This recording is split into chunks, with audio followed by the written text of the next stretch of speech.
un podcast de Cooperativa. Este es el podcast de la segunda edición de El Diario de Cooperativa, una presentación de cooperativapodcast.cl, otra forma de escuchar. Un ratito estamos en la región de Valparaíso con la condena del alcalde de Algarroa, condenado por corrupción. Está pendiente el exalcalde de Rancagua en la justicia todavía. Primero, calles de Santiago, con esta persona que se enfrentó a la policía en medio de un operativo ahí en la población La Pincoya, y con lo ocurrido en el barrio Meix. Esta mañana murió uno de los heridos en esa balacera. Felipe Cofré, buenas tardes. Buenas tardes, Rodrigo. Claro, esta mañana el Ministerio Público confirmó la muerte de uno de los hombres que anoche fueron baleados en el barrio Meix. La víctima, recordemos, se encontraba en riesgo vital tras recibir un disparo en la cabeza en medio de este tiroteo, en donde otras 3 personas también resultaron heridas. El hecho ocurre en la intersección de calles así con San Alfonso, en donde se presume los heridos cuidaban la mercadería de los denominados toldos azules del comercio ilegal en ese sector. Según la versión de testigos, el atacante, el pistolero, llegó hasta el lugar en un scooter eléctrico, desde donde efectuó varios disparos y luego huyó. Escuchamos la voz precisamente de uno de estos testigos que da cuenta de la función que también desempeñaban las víctimas. Uno de ellos es uno de sus amigos a quien asistió al momento del ataque. Hubo como un altercado entre ellos por el tema del comercio, y sentí de repente balazo y vi a mi amigo caer al piso y fue lo que más me dolió, ¿no? Yo lo que entiendo que pasó en el motorín y disparó a mano salva a toda cualquiera que le llegara, pero era más para los chiquillos, porque por el tema de esta cuestión de las carpas y todo es complicado acá. ¿Los 4 se dedicaban a cuidar las carpas durante las noches? Sí, los 4 eran como carperos acá que cuidaban. Claro, denominados como carperos, ellos pasan toda la noche en ese lugar cuidando precisamente que nadie robe la mercadería, los productos que son comercializados por los denominados toldos azules. Desde el Ministerio Público indicaron que las causas de este ataque aún se investigan, no se descarta ninguna hipótesis, incluso la de un altercado, una discusión que se haya generado por el consumo de alcohol en este grupo de cuidadores. Escuchamos precisamente la voz del fiscal Esteban Silva, del equipo contra el crimen organizado y homicidios del Ministerio Público. Mientras hemos estado aquí, notamos que hay mucha gente en el interior de las carpas o alrededor de las carpas. También notamos que hay personas que están todavía, algunos de ellos consumiendo alcohol. Por lo tanto, el detonante pueden ser muchos. Así que no, y vamos a investigarlos todos, evidentemente, pero hasta el minuto no tenemos claridad de qué es lo que inició el conflicto. Y cambiamos de tema, nos vamos ahora a la población La Pincoya, en la comuna de Huechuraba, en donde se desarrolló un amplio operativo de carabineros esta mañana, en donde luego de un control policial de la policía uniformada, un hombre apuntó con un arma precisamente a estos funcionarios que intentaron detenerlo tras descubrir que se trataba de un prófugo de la justicia que era buscado por el delito de homicidio. Se trata de un hombre de 37 años, conocido delincuente del sector, que huyó por los techos de las viviendas de la población La Pincoya, desde donde amenazó a carabineros con un arma que también respondió con disparos el personal policial. Escuchamos al coronel Mauricio Apablaza de Carabineros, quien entregó más detalles. Se realiza una persona, hombre adulto, en donde arroja que mantiene una orden vigente por el delito de homicidio. Es así que esta persona huye hacia el interior de su casa. Inmediatamente tenía un forado en su domicilio, sube al techo, es perseguido por personal nuestro de Radio Patrullas. Personal nuestro se sube al techo y esta persona de sus vestimentas extrae un armamento, apunta al carabinero y al ver en peligro su integridad física, le efectúa un disparo y esta persona sigue huyendo por los techos y se pierde de vista. Claro, se perdió de vista y se está buscando en algún centro asistencial si es que esta persona que huía resultó alcanzado por los disparos de carabineros y haya llegado a un centro asistencial buscando atención médica. Se trata de Luis Carrasco, conocido como el Chure en el sector, que además cuenta con un amplio prontuario policial. Seguimos contigo en las calles de Santiago, Felipe. Muchas gracias. Buenas tardes. Estás escuchando el podcast de El Diario de Cooperativa. Una presentación de cooperativapodcast.cl. Nos vamos a la región de la Araucanía porque sigue en desarrollo el incendio forestal cerca de la reserva Alto Biobío en Lonquimay. Anoche el fuego estuvo cerca de alcanzar viviendas en Padre Las Casas. Claudio Arévalo, buenas tardes. ¿Qué tal, Verónica, Rodrigo? Buenas tardes. Altas temperaturas a esta hora en gran parte de la región de la Araucanía, lo que hace propicia la ocasión para la ocurrencia de incendios forestales. Hay uno que está activo y que amenaza a la reserva Alto Biobío en la cordillerana comuna de Lonquimay. Desde ayer se ha estado trabajando con aeronaves en este lugar. No hay riesgo de vivienda, sin embargo, se declaró la alerta roja para la comuna de Lonquimay. También en Padre Las Casas, sector Niágara, hasta tarde estuvo trabajando bomberos, también la CONAF, para controlar una emergencia que sí significó riesgo para algunas viviendas en este sector ampliamente conocido en la zona y visitado también especialmente en verano. Hay alertas que están en curso, alerta preventiva por calor intenso y también por la posibilidad de tormentas eléctricas durante la noche para la precordillera. Lo da a conocer a continuación Jan Gorayev, el director regional de Senapred. La primera corresponde a una alerta temprana preventiva por incendios forestales hasta el 9 de enero, principalmente por las altas temperaturas que enfrentaremos para la provincia de Malleco. La segunda corresponde a una alerta temprana preventiva por tormentas eléctricas que enfrentaremos en las comunas de la precordillera y cordillera de la región. Esto es Collipulli, Lonquimay, Curacautín, Curarrehue, Pucón, Villarrica, Cunco, Melipeuco y Vilcún. Las comunas que presentarían estas tormentas eléctricas especialmente durante esta tarde. Hay reuniones en curso a esta hora, Verónica, Rodrigo, también aquí en Temuco por parte de la CONAF, Senapred, personal de carabineros, de bomberos, el ejército, para enfrentar esta jornada que se prevé será muy calurosa. Los termómetros podrían superar los 33 grados, especialmente en ciudades como Angol, Collipulli y toda la provincia de Malleco. Así es, eso indica el pronóstico. Gracias, Claudio. Buenas tardes. Estás escuchando el podcast de El Diario de Cooperativa. Una presentación de cooperativapodcast.cl. Y el gobierno publicó los resultados de la encuesta CACEN 2024, la primera con el nuevo método para medir la pobreza. En relación a los ingresos, la cifra de pobreza en Chile es de 17,3%. Los detalles con Mariano Reyes. Buenas tardes. ¿Qué tal, Verónica? Muy buenas tardes. 3 actualizaciones ha tenido el método para medir la pobreza en nuestro país. La primera fue en 1987, la segunda en 2013 y ahora se suma una tercera modificación en 2024. Las razones: Chile es otro país que hace 13 años atrás, en esos momentos sin WhatsApp, por ejemplo, sin delivery, que son aspectos relevantes para esta medición. Antes se consideraba pobre a quien no tenía un par de zapatos, por ejemplo, y hoy es otra la realidad. El nuevo método habla de hogares carentes, por ejemplo, quienes no tengan internet en su casa, quienes ejerzan trabajo de cuidados y por eso se vean imposibilitados de entrar al mercado laboral, entre otros factores. El nuevo método lo propuso una comisión de expertos que trabajó durante 1 año y medio y en esta encuesta CACEN 2024 es cuando se ven por primera vez aplicadas esas modificaciones. Con esas advertencias, la cifra de pobreza por ingreso en la CACEN 2024 es de 17,3%. Son números más altos que el 6,5% de la CACEN 2022, pero cabe insistir en que esa cifra es con el antiguo método. Si se hubiese usado la fórmula actual para medir los años anteriores, pasaríamos de un 20,5% de pobreza por ingreso en 2022 a un 17,3% en 2024, por lo tanto disminuye y se mantiene esta tendencia a la baja en torno a la medición de la pobreza. El presidente Gabriel Boric destacó estos resultados en medio de su despliegue por la región de Valparaíso e invitó a que las políticas sociales perduren más allá de los gobiernos de turno.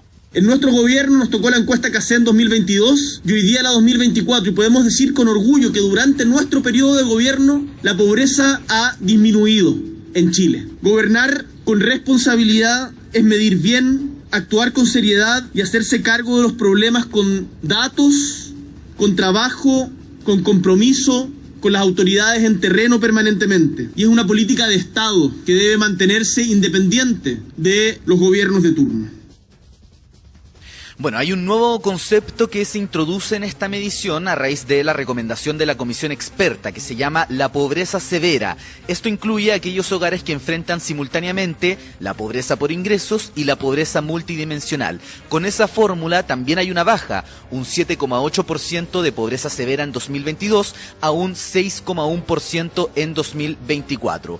Fuentes de La Moneda nos explican cuál es la lectura que hace el gobierno de estas cifras. Estas fuentes tienen pesquisada más de 50 políticas públicas que han aportado a la superación de la pobreza, y la principal conclusión a la cual llega el Ejecutivo es que el crecimiento económico por sí solo no garantiza la disminución de la pobreza. Debe haber ayuda estatal en medio de todo el debate que se ha levantado en torno a el debate presidencial y bueno, la visión que tienen las nuevas autoridades del Ejecutivo que entrarán en marzo próximo. La ministra de Desarrollo Social, Javiera Toro, destacó parte de las políticas de esta administración que estarían influyendo en esta disminución de la pobreza. Habiendo asumido con una compleja situación económica inicial, logramos controlar la inflación y recuperar la senda de crecimiento sobre las expectativas de muchos agoreros. Y fortalecimos la protección social en ámbitos especialmente sentidos para las familias. El aumento del sueldo mínimo, la reforma de pensiones, la gratuidad de la salud pública, la ley Papito Corazón, el sistema de cuidados, por mencionar algunas, no son medidas aisladas. Bueno, según estimaciones del gobierno, casi 600.000 personas salieron de la pobreza durante los años del mandato del presidente Gabriel Boric, que fueron incluidos en esta medición, vale decir, desde el 2022 hasta el 2024. Se esperan ahora reacciones del mundo político, del mundo de expertos, académicos, los análisis de estas cifras, cuando a esta hora la ministra Javiera Toro de Desarrollo Social sigue presentando los resultados de la encuesta CACEN 2024 en la Cineteca del Centro Cultural Palacio de la Moneda. Encuesta en la que tú ya decías, 600.000 personas casi salieron de la pobreza desde el año 2022 y con la nueva metodología de cálculo aplicada, la tasa se ubica en un 17,3%. Gracias por la información, Mariano. Buenas tardes. Estás escuchando el podcast de El Diario de Cooperativa. Una presentación de cooperativapodcast.cl. Todo esto es clave para el diseño de políticas públicas, los resultados de la CACEN. Otra cosa son las cifras más bien de la coyuntura. Y ahí, buena noticia hoy con el IPC de diciembre. De partida va a bajar la UEF. Gonzalo Aguirre, ¿qué tal? Sí, decíamos que era el dato que faltaba para tener la foto completa de la inflación en 2025. El IPC de diciembre tuvo una variación de menos 0,2%, algo levemente menor a lo que se esperaba en los últimos aprontes, con lo que la inflación acumulada en 12 meses fue de 3,5%. En su reporte, el INE destacó disminuciones en las divisiones de vestuario y calzado, así como la de alimentos y bebidas no alcohólicas, y el aumento de la división de restaurantes y alojamientos. En los productos hubo bajas en las frutas de estación, en los tomates, en los packs de telecomunicaciones y los vuelos internacionales, pero también alzas, por ejemplo, en el transporte aéreo nacional y los alimentos de cafés y restaurantes. Se trata de muy buenas noticias para este cierre del año que acaba de terminar, dijo el ministro de Hacienda, Nicolás Grau. Corresponde a la inflación anual más baja registrada en los últimos 5 años. La UEF va a bajar levemente durante enero. Las gasolinas, por su parte, están en los precios más bajos desde hace 4,5 años, desde la pandemia. En perspectiva, algo importante es que diciembre de 2025 la inflación subyacente cerró en 3,3%, es decir, incluso por debajo del IPC total. Esto es una buena señal porque son los productos menos volátiles y eso muestra más la tendencia inflacionaria hacia el futuro, que también se ve mejorando. Con estos datos, lo decía la unidad de fomento, tendrá una caída de 79 pesos entre el 10 de enero y el 9 de febrero, día en que llegará a los 39.682, una variación que al menos por este mes va a alejarla de la barrera de los 40.000 pesos, a la cual se ha ido acercando en los meses previos. Otra variación que podría ser incidida por estas cifras, depende todo, por cierto, de lo que decida el Consejo del Banco Central, es la de la tasa de interés, que en diciembre pasado fue recortada en 25 puntos base a 4,5%. Con la meta inflacionaria a la vuelta de la esquina, ¿podrían haber nuevas reducciones? Lo comentó en el Diario de Cooperativa el exministro de Hacienda y director de Claves UC, Felipe Larraín. Creo que con este IPC negativo se va configurando el escenario en que la inflación converge a la meta de 3 en el primer trimestre, incluso antes de abril, al 3%, cosa que además las expectativas del mercado están centradas en ese 3%, y eso permite pensar ir incluso algo más allá de la tasa neutral del Banco Central, que está definida como el 4,25. Hay que recordar que hoy día estamos en 4,5. Entonces, podemos tener una o dos bajas adicionales de la TPM de aquí a los próximos meses. Bueno, y de los resultados de la inflación, pero también del cobre, de las exportaciones, también de crecimiento, hubo comentarios tras la exposición del presidente electo José Antonio Kast en Icare esta mañana. Esto dijo tras la cita la presidenta de la CPC, el gremio del gran empresariado, Susana Jiménez. Después de varios años donde hubo que tomar medidas para controlar la inflación, el Banco Central ha logrado volver a conducir la inflación al nivel meta, que es 3%, y por lo tanto este año ya vamos a estar con una normalización de precios. Por otro lado, el hecho de que el precio del cobre haya subido y esté por sobre los $6, la verdad es que es una muy buena noticia para el país. Eso nos da un poco más de holgura en una situación de estrés fiscal importante. El precio del cobre es muy relevante, no solo para la industria minera, sino que para todo el país por la recaudación que eso genera para el fisco. Bueno, y esa marca histórica del cobre fue este martes, cuando llegó a $6.01 la libra en la Bolsa de Metales de Londres. Tras eso van dos bajas seguidas. La de hoy fue a $5.84 la libra. Gracias, Gonzalo. Chao. Estás escuchando el podcast de El Diario de Cooperativa. Una presentación de cooperativapodcast.cl. Estos son días frenéticos en el fútbol nacional, no en la cancha, sino entre los que se van, los que llegan. La grúa. Como el hotel ese de Condorito. Se van 3, llegan 2, ¿sí? 2 se van, 3 llegan. Algo así.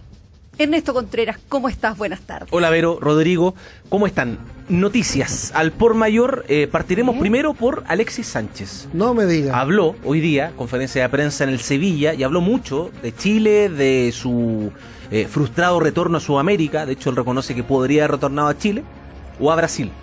Tenía esas opciones, pero eligió seguir compitiendo, y ahí fustigó un poco a los españoles que lo critican harto y dijo: yo acá vine a perder plata al Sevilla. Tomando en cuenta que si hubiera querido ganar plata, me iba a jugar a Brasil. Y habló de la selección. Escuchamos a Alexis, que le preguntaron sobre la selección chilena. Para él, época cerrada, pensando en que hay un recambio en marcha. Yo siempre he estado disponible, solamente que la selección de Chile está en un proceso.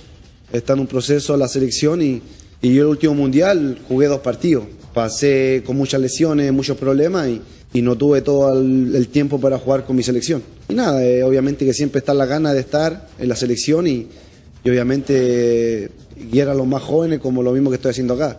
Si ellos se pueden tomar de mí un ejemplo, tampoco quiero ser un ejemplo, quiero hacer algo que me gusta y amo el fútbol, y si ellos lo ven como un ejemplo, ayudar es lo que más me gusta. Ya, la palabra Alexis. Veremos si es considerado Alexis Sánchez en el futuro de la selección. Va a venir a guiar, dice. Sí. Me imagino que él entiende que es re difícil que pueda llegar al año 2030, ¿no? Claro, tiene 37 años. O sea, de llegar va a llegar, esperemos, vivo, pero... Pero sí, pues sí, es muy joven. Pero en términos generales es muy joven. 41 años. De alto rendimiento. 40 años. ¿Te acuerdas en algún momento cuando llega Bielsa repatria a Salas para la selección, sabiendo que no iba a dar para el próximo mundial, pero de todas maneras lo tuvo ahí los primeros partidos? Metió 2 pepas en Montevideo que fueron clave, pero independiente de eso, digamos, era como que le hacía bien al grupo, era ese faro que los más jóvenes tal vez podían seguir. Hay que ver también, en ese momento Salas también tenía la humildad y la disposición de partir de atrás, de remar con los más jóvenes. Claro, llegó en esa condición. Veremos si pero alguno... Alexis manifiesta también esa disposición, ¿no? Sí. Lo que nosotros sabemos en los entrenamientos, no es muy cercano a los jugadores Alexis. No es muy de conversar, no es muy de estar con ellos. Traspasar esa experiencia. Él es bien de estar en la suya. Pero de la generación dorada, el único que está todavía jugando en un nivel al menos europeo, bien o mal. Yo diría que Charles Aranguis también. Sí, pero no sé si para selección. No, ahí está por mi eso duda. le digo yo. Sí, está jugando acá Aranguis todavía. Alexis está en España. En algún momento a Alexis se le criticaban los gestos que hacía en la cancha, no Sí, sé si solo para los más jóvenes Yo o por para eso los compañeros en general. no sé si él esté en una disposición de, él lo dice, venir a ayudar, pero ayudar desde dónde. ¿Cuáles gestos, perdón? Siendo titular. No, él bien de levantar las manos, como que de retar a los se compañeros. con el equipo, con facilidad. Con el equipo. Sí, así No, que feoso. veremos, no sé. Yo creo que se arranca un proceso nuevo, así como ya están dando. Yo no sé si hoy Alexis tenga la cabida pensando que no va a llegar al Mundial. Claro. Y que hoy por hoy tampoco digamos que hay muchos jugadores mejor que él, pero en algún momento hay que pasar página y ver. Y tendrán que aparecer. Porque además ese otras proceso de opciones. cambio se supone que lo hicimos en la vuelta anterior, pues en la que quedamos fuera, ¿no? O sea, hemos quedado fuera en las Sí. últimas 3. No, pero en la última en que quedamos fuera. Sí, Ahora. pero terminó jugando Vidal, terminó igual Alexis. Charles estuvo poquito, pero estuvo. Ahora, en estos partidos del año Ya no- pasado ya no con hay ninguno, Córdoba, no hay no hay ninguno. ninguno. Ahí se sacó a toda la generación dorada. Siempre en el camino clasificatorio quedó uno que otro jugando. Vamos a ver si para Alexis en el futuro es una opción. Todo indica que va a seguir Córdoba un año más. Esperando ¿Un que el año do- más? Claro, porque el 2027 comienzan las competencias y están con la ilusión de que Pellegrini termine Se su venga. contrato en el Betis y se ¿Y venga. por qué más cambia la NFP a fin, fin de año. 2026, no? A fin de año, y ahí aparece el nombre Juan Tagle. Entonces, quizás con el cambio de dirigencia, aunque los presidentes de los clubes son los mismos, que para mí son los grandes responsables de todo el descalabro, no sé si cambiará mucho la imagen, pero Tagle viene a hacer bien las cosas de la Católica, o sea, 4 campeonatos, lo del estadio. Si Lo uno- importante es que Pulgar, Osorio, Cepeda, todo den el ancho a futuro. Sí. Claro, se consoliden. Que vuelva a Pulgar también. Veremos si vuelve. Bueno. Uno cree que debería estar ya después de todo lo que hizo el año pasado y nuestra realidad, pero Loyola. Está interesante lo de Alexis porque veremos si es considerado. Él al menos a sus 37 años se muestra dispuesto a seguir ayudando y es el que está todavía compitiendo a un nivel alto, aunque en su equipo no están muy bien. Así que veremos, recién en marzo vuelve a la selección, así que hay Hablemos de otra un cosa. par de semanitas todavía, no, un par de meses todavía Tiempo para para, hablar tenemos. para hablar de esto y ver quién va a seguir. Todo indica que es Córdoba. Los clubes locales, la U, ya lo hemos dicho todos estos días, cerró refuerzos. Mañana llega Lucas Romero, el paraguayo. Octavio Rivero, todo indica que hoy día ya va a ser oficial su desvinculación de Barcelona, pero nosotros le dijimos ayer, va a ser jugador de la U, anótelo ahí. ¿Cómo se ha resentido lo de Lea Fernández? Y Juan Martín Lucero y lo de Leandro Fernández generó ahí Hay mucho debate. un sismo. De hecho, se manifestaron los de abajo en una publicación en Instagram. Sisma. Sí, apuntando a Paqui, pero yo le daría la venia al técnico acá. Hay que ver si verlo, funciona los que hay vienen. que verlo. Pero un jugador de 34 años que ocupa plaza, que tuvo un 25 bastante bajo, extranjero, han surgido que tiene algunos líos dentro del camarín con algunos juveniles, con la parte chilena, que el equipo tiene dos bandos acá, como en todo, los argentinos por un lado, Saldivia, Fernández, claro, y el otro que son los chilenos, Aranguis, bueno, se suma Vargas, no es que estén peleados, pero siempre en todo equipo hay dos bandos. Dicen que Leandro Fernández no se lleva bien con el otro bando, con los referentes locales, Charles, Marcelo Díaz, y que tuvo algunos líos con jugadores como Nicolás Guerra, al parecer no era muy solidario cuando quedaba en la banca. Eso es lo que trasciende en la última hora, que habría también ayudado a tomar la decisión en Medellín para sacarlo del plantel. Oiga, y volvería Bizcochito Morales. Se habla de Marcelo Morales. A ver, hasta ayer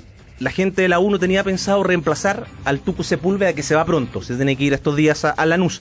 Iba a quedar con Salomón y con Diego Vargas, con el juvenil sub-20. Le dieron una vuelta y dijeron, bueno, estamos viendo la línea de 4 que va a jugar Menellini. No sé si Paqui confía mucho en Salomón en una línea de 4. Salomón quedó más demostrado que es más de mitad para arriba. Y el joven Vargas es una incógnita, está recién saliendo. Y Marcelo Morales, que lo hizo bien en la U, pero que no se fue tan bien porque se va al New York Red Bull, donde no jugó nada. Tiene contrato hasta el próximo año y está en Chile. De hecho, ni siquiera está en la pretemporada de los estadounidenses. Lo mandaron de vuelta. Claro, y ellos ven con muy buenos ojos que venga la U de nuevo para poder estar un año más y a la vez extender un año más su vínculo en Nueva York. Así que todos ganan y la U podría tener de vuelta un lateral que lo hizo bien antes de irse a Estados Unidos. Lo último, Colo-Colo, Pizarro por Pizarro. A ver, Vicente Pizarro anunciado en Rosario. Se va y Damián Pizarro, Colo-Colo si quiere lo contrata ahora, hoy día. Pero siguen buscando otra alternativa, pero oportunidad de mercado, chileno, te da minutos sub-20, no hay mucha plata. Todos los caminos van, claro, todos los caminos van a Damián Pizarro, así que por ahora, si quieren lo cierran, pero siguen mirando el mercado, aunque todo indica que va a ser Damián Pizarro el que retorne. Que sí, que no. Sí, a las 14 años tiene, 28 de marzo de 2005. El 2005 todavía son 20 años. Cumplen la normativa, así que entra en ese aspecto. Ernesto, gracias por todo. Nos vemos a las 14. Palavecino, habló la Católica, lo presentaron, muchas cosas que contar porque se sigue moviendo el mercado. No, y se juega en Europa, hay unos tremendos partidos hoy día. La segunda semifinal de la Supercopa. Hasta las 2, Ernesto. Liverpool-Arsenal hoy día. Chao. Estás escuchando el podcast de El Diario de Cooperativa. Una presentación de cooperativapodcast.cl. Muy esperado esto hoy día, la reunión de José Antonio Kast con el gran empresariado en Icare, en la misma mesa del presidente electo, el exmandatario Eduardo Frei Ruiz-Tagle hoy, fue protagonista de esa cita. También el economista Quirós, que todo indica, va a ser, hoy día habló de hecho, casi como ministro de Hacienda. Camila López tiene todo el detalle. ¿Qué tal? Buenas tardes. ¿Qué tal? ¿Cómo están? Buenas tardes. Prioridad para Chile en la voz del presidente electo es el foro de Icare, donde esta mañana expuso el presidente electo José Antonio Kast. Por unos 50 minutos el republicano dio a conocer su propuesta de gobierno en distintas áreas con foco en la economía, aunque gran parte de su intervención la utilizó para criticar la gestión del actual gobierno. Uno de los cuestionamientos más duros apuntó a la llamada ley de amarre que se tramita en el Congreso en el marco de la ley de presupuesto. Sobre el tema, dijo que lo que no se hizo en 4 años no se va a hacer en el último mes y menos usando resquicios. Además, aseguró que eso es ir en contra de la voluntad de la ciudadanía y por lo mismo espera que el Parlamento sea firme y diga que no corresponde dentro de una ley de reajuste ver una ley miscelánea. En el foro, el republicano fue acompañado por sus asesores más cercanos como Jorge Quirós, Mara Cedini, Claudio Alvarado, el senador José García Ruminot y María Jesús Wolf. Nombres que suenan para integrar el futuro gabinete que será presentado el próximo 20 de enero, aunque el presidente electo aseguró que no habrá motosierras durante su administración. Aquí veo a varias personas que nos van a ayudar hacia futuro, no voy a confirmar a nadie, porque la prensa después dice, no, ya confirmaron a tal persona. No, el día 20 de enero vamos a confirmar, día martes 20 de enero, vamos a confirmar a quienes van a formar parte del gabinete. Ahí van a saber si hay biministros, triministros y más, o quizás no. Fue bonita la motosierra, pero nosotros no usamos motosierra. De nuevo, los medios especulan, y está muy bien porque es su labor, de que uno toca una motosierra y dice, va a pasar la motosierra. No, yo nunca he usado una motosierra y creo que uno puede llegar a los mismos lugares de acuerdo a la realidad de cada país. Cada país tiene su propia realidad. Bueno, y si bien en su intervención José Antonio Kast no confirmó nombres de los futuros ministros, hizo algunos guiños especialmente a Jorge Quirós, quien podría encabezar el Ministerio de Hacienda. De hecho, lo invitó a subir al panel para responder algunas preguntas de los empresarios.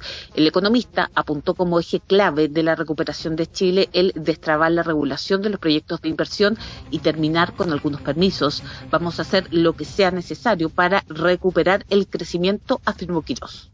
Vamos a montarnos sobre el sistema de facilitación de permisos que se ha hecho para derechamente eliminar permisos. Aquí hay permisos que tienen que ser eliminados, y no los menores. Yo sueño con un IMASEC de 2 dígitos. Me dice que estoy loco. Pero sí, vamos para allá. Estamos sentados sobre un país que tiene un potencial de crecimiento enorme. Y en eso estamos, pero lo más importante es que como sabemos que hay solo 4 años, esto es un tema que llevamos preparando hace mucho tiempo y que vamos a llegar el día 11 de marzo con los decretos escritos, los proyectos de ley escritos y la disposición inmediata, que la vamos a tratar de hacer el verano, vamos a ver quién nos sale de vacaciones en febrero, para conversarlo a nivel legislativo, porque somos pragmáticos, lo dijimos en un minuto, we will do whatever it takes. Vamos a hacer lo que sea necesario para recuperar el crecimiento en Chile. Bueno, otro guiño de Kast fue para Martín Arrau, quien suena para la cartera de Obras Públicas. Yo no sé si va a ocupar un cargo o no, para que no digan que estoy ungiendo a nadie, pero si tienen alguna duda, pregúntenle a Martín Arrau, afirmó el presidente electo. De a poquito se van sabiendo más. ¿Y el 20 ya ha confirmado la lista completa? El 20 confirmado la lista completa, según lo que dijo hoy día José Antonio Kast. Recordemos que en principio era el 15, después él mismo dijo que quizás 20, 21 o incluso el 22, pero según lo confirmó el presidente electo esta mañana en el foro de ICARE, el 20 se da a conocer la nómina completa de su futuro gabinete. Eso durante enero, febrero será subsecretario y seguramente los proyectos que se están preparando para los primeros días del gobierno en marzo. Camila, muchas gracias. Buenas tardes. Hablemos de la reforma propuesta por el gobierno para cambiar la dependencia constitucional de Gendarmería. El proyecto enfrenta la resistencia de las asociaciones de funcionarios, pero ha dado un importante primer paso en el Congreso. Jorge Espinosa Cuéllar, buenas tardes.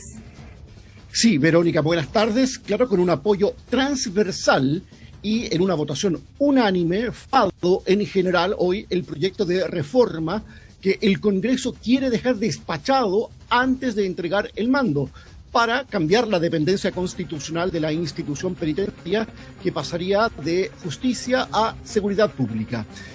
Si bien esta mañana hubo pocos diputados en la sesión de la Comisión de Constitución, solo 6 de 13, todos dieron luz verde a la iniciativa y varios de ellos fundamentaron su respaldo en la crisis que vive Gendarmería.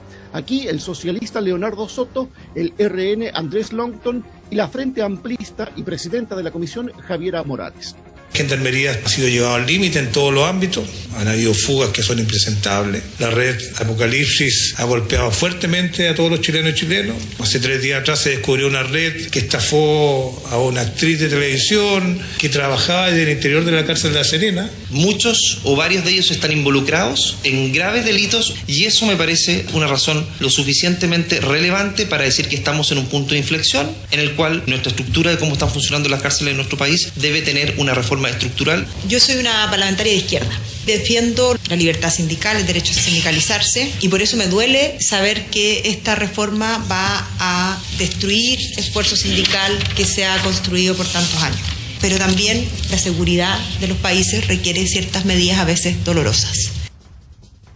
Claro, y es que la reforma que apunta a que la labor de reinserción quede por ahora en el Ministerio de Justicia y que la labor de seguridad se eleve a rango constitucional en Gendarmería como fuerza de orden y seguridad, al igual que Carabineros y la PDI, tiene como efecto práctico que ya no podrán existir los gremios desde donde acusan una vulneración al derecho de asociación. El ministro de Justicia, Jaime Cajardo, militante del Partido Comunista, advirtió que las democracias modernas permiten restringir ciertos derechos. Se ha entendido, según nuestro diseño institucional y constitucional, que las Fuerzas Armadas y las Fuerzas de Orden no tienen la posibilidad de asociarse porque es un límite legítimo al derecho a la asociación. Todos los sistemas democráticos occidentales y modernos establecen la posibilidad de restringir derechos bajo ciertos supuestos: la seguridad nacional, la salubridad pública o el interés nacional. Y más allá de esas consideraciones, hoy el abogado y académico Augusto Quintana, representante del Frente Penitenciario, criticó el hecho de que una vez que se apruebe esta reforma constitucional, la voz de los funcionarios ya no será escuchada cuando deban tramitarse también las futuras leyes que tengan que ver con Gendarmería o definirse ciertos estatutos que los afecten directamente. Cuando tengamos que discutir los proyectos de ley relativos al nuevo estatuto en Gendarmería y del servicio de reinserción social, esos debates se van a producir sin la representación del personal afectado, porque ya no van a existir las asociaciones de funcionarios. No parece razonable, por ejemplo, que no se haga mención a cuáles serían los cambios que eventualmente generaría la adscripción a la lógica estatutaria que poseen las fuerzas de Carabineros y la Policía de Investigaciones de Chile. Eventualmente la pérdida de algunos beneficios de naturaleza remuneracional y previsional. Por ahora se definió plazo hasta mañana para el ingreso de indicaciones, las que serán analizadas y votadas el martes en la comisión, hasta total despacho, con la opción de que el proyecto pase a la sala el miércoles de la próxima semana. Se trata, por cierto, de una reforma constitucional que requiere un quórum más exigente para su aprobación. Jorge Espinosa Cuéllar, desde el Congreso con la información. Gracias. Buenas tardes. Buenas tardes, Verónica. Estás escuchando el podcast de El Diario de Cooperativa. Una presentación de cooperativapodcast.cl. Otra de las noticias de esta semana, la llegada, sí, a la testera en la Corte Suprema de Gloriana Chevesic, con el tremendo desafío de recomponer ahí las confianzas perdidas en el Poder Judicial. Ha salido una encuesta en esa línea hoy, cuando además se conocen o estamos en medio de algunas definiciones, por ejemplo en el caso de la trama bielorrusa. Juan Cristóbal Chato, buenas tardes. Buenas tardes, sí, porque es de público conocimiento que el Poder Judicial pasa por una de las peores crisis de su historia y hoy Ipsos le puso cifras a la percepción ciudadana al respecto en su informe número 46, Claves Ipsos, con un foco en el tercer poder del Estado y también con un zoom, se podría decir, a la trama bielorrusa. Entre los hallazgos más contundentes destacan que un 57% de los encuestados considera que la corrupción es el principal problema del sistema judicial, mientras que casi 8 de cada 10 considera que los fallos se ven afectados por el poder y los recursos del acusado. En esa misma línea, 3/4 de las personas sienten que si no tienen recursos es muy difícil acceder a la justicia y 6 de cada 10 piensa que en Chile se puede pagar por un fallo favorable. En cuanto a si las penas que se aplican se ajustan a la gravedad de los delitos, solo un 20% considera que eso ocurre. Un caso que visibilizó precisamente los problemas en el sistema judicial y que sigue dejando repercusiones en la confianza pública es el de Luis Hermosilla. Se refirió a las consecuencias que ha tenido este caso precisamente la directora de Estudios Públicos de Ipsos Chile, Alejandra Ojeda. El caso Hermosilla, sin lugar a dudas, ha sido un factor clave para disminuir la confianza en el sistema de justicia en Chile. A partir de la escucha de los audios aparecieron distintas ramificaciones y específicamente el caso de la muñeca bielorrusa, que ha sido de los más conocidos por la ciudadanía. ¿Y cuál ha sido el efecto? Es que ha entregado evidencia concreta que viene a confirmar lo que las personas ya sospechaban o creían respecto de cómo operaba el sistema de justicia. Precisamente la trama bielorrusa fue otro foco de este estudio, en la cual se investigan posibles pagos, recordemos, a la entonces ministra Ángela Vivanco a cambio de fallos favorables y gestiones en cuanto a la composición de los tribunales y de componer junto a su pareja, abogados y conservadores de bienes raíces, una supuesta red para lavar este dinero de origen espurio. Sobre este caso, el 60% dijo haber escuchado alguna vez algo respecto a él, pero solo el 17% de los encuestados dice estar bien informados al respecto. De ahí sale uno de los hallazgos más llamativos de todo este estudio. Más de 6 de cada 10 encuestados opina que lo que se acusa a Vivanco son prácticas generalizadas en el sistema judicial y no se trataría de un caso aislado. Desde el gobierno se refirió a estas cifras el ministro de Justicia, Jaime Gajardo, quien apuntó a que es una situación que le preocupa a todos los poderes del Estado y que se están tomando medidas. Los poderes del Estado compartimos la preocupación que hay respecto de la confianza ciudadana en el sistema de justicia. Y para eso lo que nosotros estamos haciendo es enfrentarlo con reformas concretas. Estamos en segundo trámite de tramitación en el Congreso Nacional de una reforma que es central para que no haya ninguna duda de que las personas que se nombran como jueces o juezas están ahí por sus méritos, por sus capacidades y por ninguna otra razón. Asimismo, hace muy poco se publicó la ley que crea el Servicio Nacional de Acceso a la Justicia y Defensoría de las Víctimas. Ahora, tú bien lo adelantabas, Rodrigo, un hombre que ha estado relacionado al combate de esta crisis y que esta semana tomó mayor relevancia al asumir su cargo es la nueva presidenta de la Corte Suprema, Gloriana Chevesic. De perfil duro contra las malas prácticas en el sistema judicial, la ministra se refirió durante su discurso de asunción a la crisis y el efecto que ha tenido precisamente en la opinión pública. Las expectativas sobre su mandato en esa línea son altas, tanto desde el mundo político como el judicial y también por parte de la ciudadanía. Eso sí, según el académico de la Escuela de Derecho de la Universidad Diego Portales, Cristian Riego, su capacidad de reformar va a depender del apoyo que encuentre en el Congreso, el Ejecutivo y la sociedad civil. Yo creo que esa expectativa es problemática porque la ministra Chevesic, de quien tengo la mejor opinión, sin embargo ella fue elegida bastante a regañadientes por un sector amplio de la Corte Suprema y por lo tanto van a haber personas en la Corte Suprema que no van a querer favorecer su gestión y ella no tiene facultades para operar por sí sola, ella tiene para todo tiene que pedir el consenso de los ministros de la Suprema. Entonces yo creo que la posibilidad de que ella pueda operar y pueda realmente lograr cambios depende, yo diría, de dos factores. Primero, de una buena coordinación con el Parlamento y con el Poder Ejecutivo. Y en segundo lugar, yo creo que requiere mucho apoyo público. Si ella no cuenta con el apoyo de la prensa y la sociedad civil, digamos, y de los otros poderes del Estado, yo creo que por muy buenas intenciones que tenga va a ser muy difícil que haga reforma o que haga cambios importantes. En cuanto a la contingencia también, durante la próxima semana vamos a tener novedades respecto a la trama bielorrusa, que está en la mira, y que ha tenido su efecto precisamente en la visión que tiene la población sobre el Poder Judicial. Esto porque el próximo miércoles van a ser formalizados en la causa los conservadores de bienes raíces de Puente Alto, Sergio Llaver, y de Chillán, Yamil Najle, quienes, según la acusación del Ministerio Público, tienen un rol importante en el esquema de lavado de activos que se acusa al resto de los imputados. Gracias, Juan Cristóbal. Buenas tardes. Estás escuchando el podcast de El Diario de Cooperativa. Una presentación de cooperativapodcast.cl. Está todo listo para Bad Bunny en el Estadio Nacional. Cortes de tránsito, carabineros, vallas especiales, harta medida de seguridad para los 3 shows de Bad Bunny. ¿Y la casita? Fernanda Ávila, buenas tardes. ¿Cómo están? Sí, un show de talla mundial es lo que promete Benito Martínez Ocasio, más conocido como Bad Bunny, en su 4ª vez en suelo nacional, esta vez de la mano del Debí Tirar Más Fotos World Tour, homónimo de su último disco. 3 días de presentación en el Estadio Nacional, que ya tienen una serie de medidas de seguridad para evitar los accidentes propios de las aglomeraciones que se producen en este tipo de conciertos. Desde mañana al mediodía habrá cortes de tránsito alrededor del Estadio Nacional, lo mismo desde las 10 a.m. desde el sábado y domingo. Vallas de más de 2 metros para evitar las avalanchas y un fuerte contingente policial tanto dentro como fuera del recinto. Son varios los anillos de seguridad, todo para evitar que se acerquen quienes no cuentan con entradas. Vamos a pasar a escuchar al teniente coronel Francisco Febres Santis de Carabineros, que mencionó sobre esto.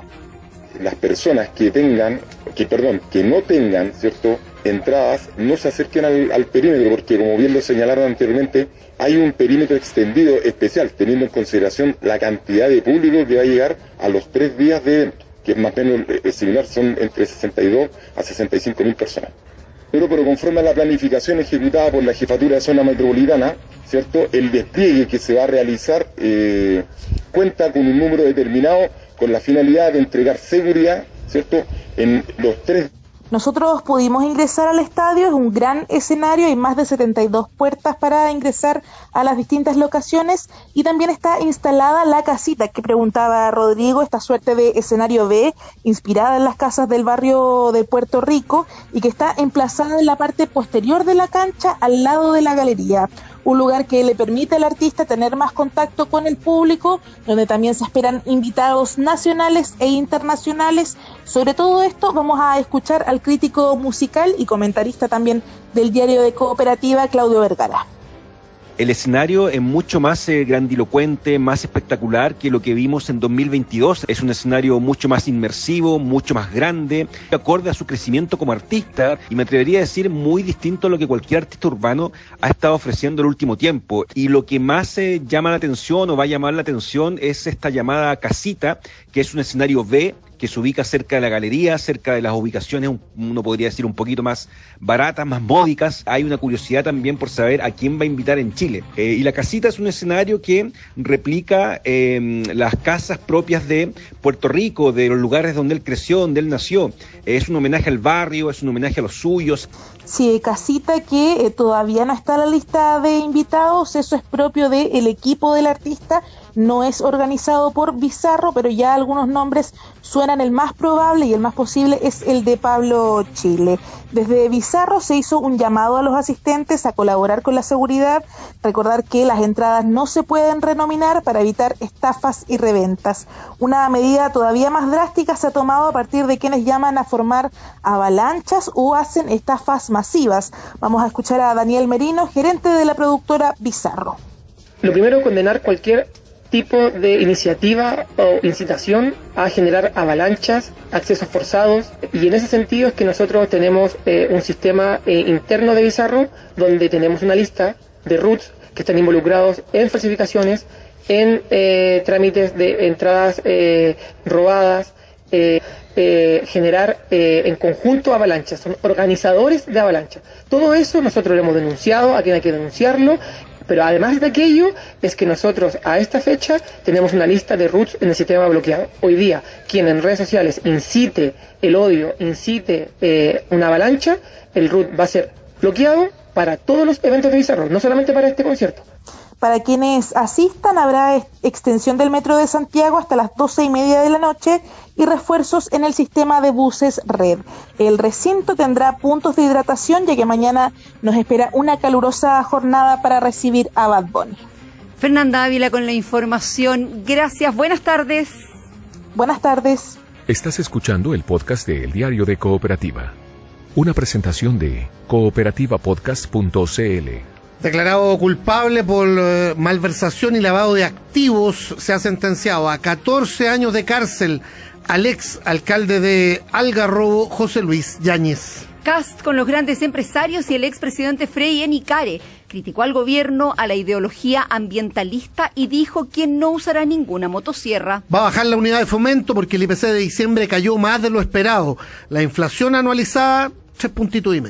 Primera encuesta CACEN con cambio de metodología. La pobreza medida por ingresos llega al 17,3%. Aquí termina el podcast de la segunda edición de El Diario de Cooperativa.